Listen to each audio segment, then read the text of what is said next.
ওসমান হাদি এবং তার ভাই বোনেরা আল্লাহ ছাড়া এই জমিনের নিচে আর কাউকে ভয় পায় না।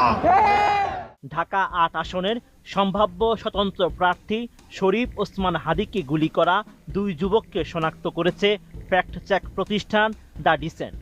12 ডিসেম্বর ফেসবুকে দেওয়া এক পোস্টে এমনটাই দাবি করে প্রতিষ্ঠানটি। এ সময় ওসমান হাদিকে গুলি করা দুই যুবককে জনসংযোগে অংশ নেওয়া দুই ব্যক্তির পোশাকের মিল থাকায় একটি ছবি প্রকাশ করা হয়। প্রাপ্ত দুটি ছবি বিশ্লেষণ করে তারা নিশ্চিত হয়েছে বাইক থেকে গুলি ছোড়া দুই ব্যক্তি আজ দুপুরে মতিঝিল ওয়াবদা মাদ্রাসা এলাকায় হাদির সঙ্গেই মাস্ক পরা অবস্থায় জনসংযোগে অংশ নিয়েছিল। ওসমান হাদি গুলিবিদ্ধ হওয়ার ঘটনায় তীব্র প্রতিক্রিয়া জানিয়েছেন জনপ্রিয় ইসলামী বক্তা ডক্টর মিজানুর রহমান আজহারি। হাদিকে নিয়ে 12 ডিসেম্বর ফেসবুকে একটি পোস্টে আজহারি লিখেছেন, রক্তাক্ত জুলাই পরবর্তী বাংলাদেশে খোদ জুলাই সৈনিক গুলিবিদ্ধ। জুলাই সৈনিকদের নিরাপত্তা কোথায়? আমরা এমন আগ্রাসী ও রক্তাক্ত রাজনীতি চাই না।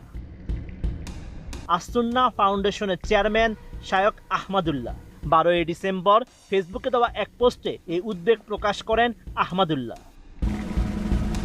ফেসবুকে আসুন্নাহ ফাউন্ডেশনের চেয়ারম্যান লিখেন, তরুণ রাজনীতিক ও অ্যাক্টিভিস্ট শরীফ ওসমান হাদি গুলিবিদ্ধ হওয়ার ঘটনায় আমরা গভীরভাবে উদ্বিগ্ন ও মর্মাহত।